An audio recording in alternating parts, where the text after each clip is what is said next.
Risa Goehrke is the director of the Rock and Roll Hall of Fame. She joins us now from Cleveland in the United States. Risa Goehrke, thank you so much for your time. What are your reflections on Tina Turner? You know, Tina is, as you said, she's the queen of rock and roll, and she was well deserving of that title. She touched so many different genres throughout her career, and her dynamic presence on stage, her powerful voice, it just was absolutely unmatched. She was inducted as part of the duo Ike and Tina Turner in 1991 by the Rock and Roll Hall of Fame. And then, as you stated, in 2021, as for her solo work, to be recognized for that solo work.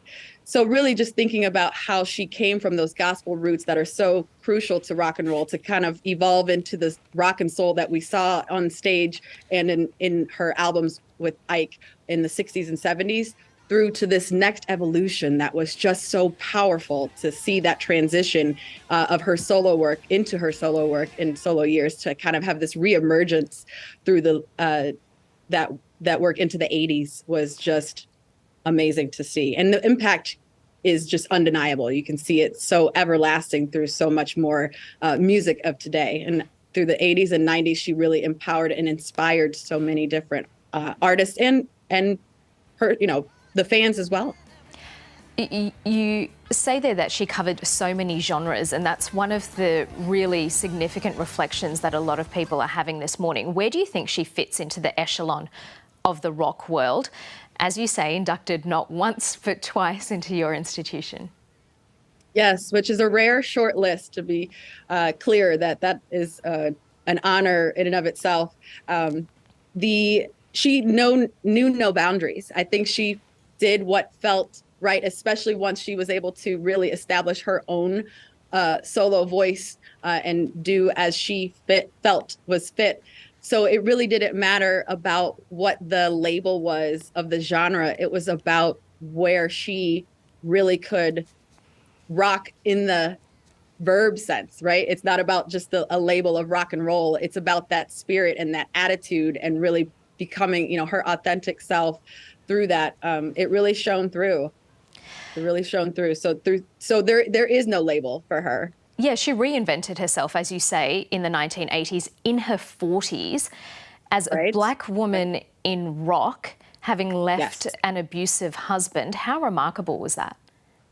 It's so unbelievable and unprecedented at the time. And it just is amazing that once we then also got to know her personal story around that same time, how truly inspiring and just what people experienced and felt that even deeper connection with her through the 90s, when we started to learn a little bit more detail about her personal life. But really, it's not something that you might see again, because if you think about the transition of an evolution of rock and popular music itself, those styles and the way that it evolved, and the fact that she was able to dominate in such a way through all of those sounds and make them her own. And really, to me, she's it's that undefined just role in music that is just, it's just good. It's not about whether it's rock or it's pop or it's blues or it's just really good.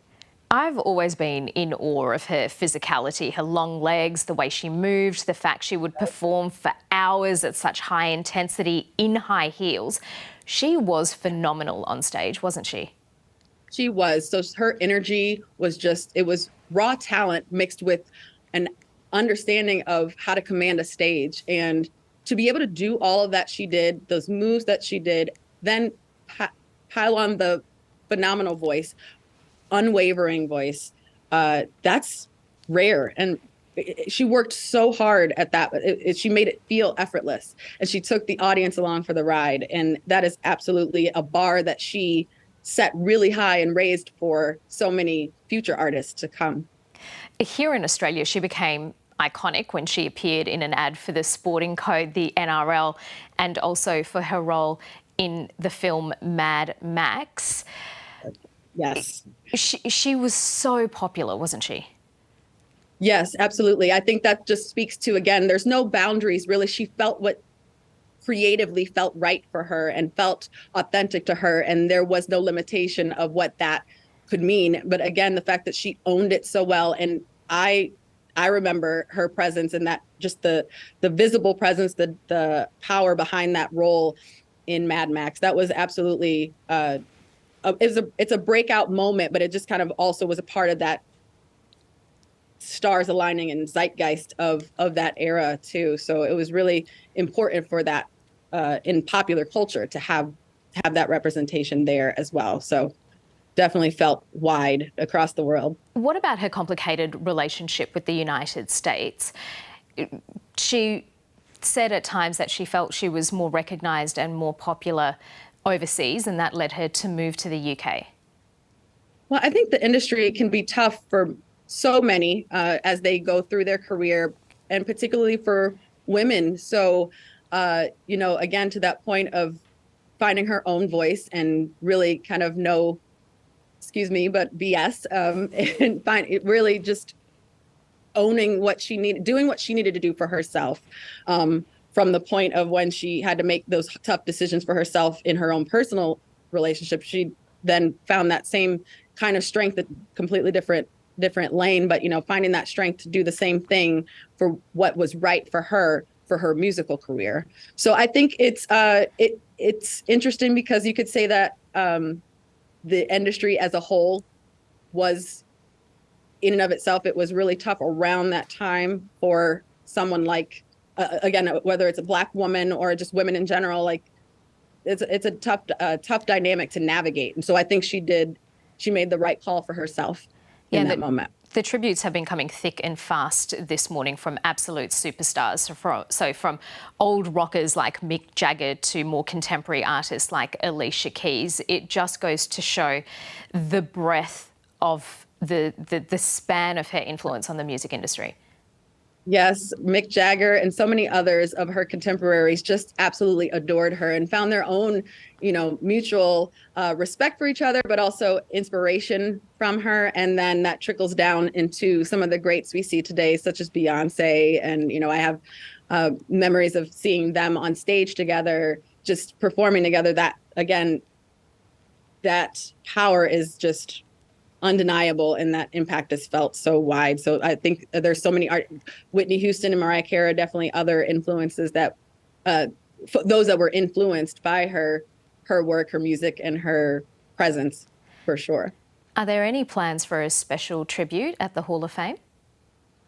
So we've been sharing our moments of her induction appearances, which really in 1989, it was before she was inducted, she did perform part of the finale, the Super Jam, performing River Deep Mountain High. So we'll be sharing more of that content. And actually right now, as you can see the banner behind me, we do have on display one of her artifacts. It's a dress from a tour called the Foreign Affair Tour from 1990. And we were fortunate to have a display in the 2021 exhibit, the 2021 inductee class exhibit last year.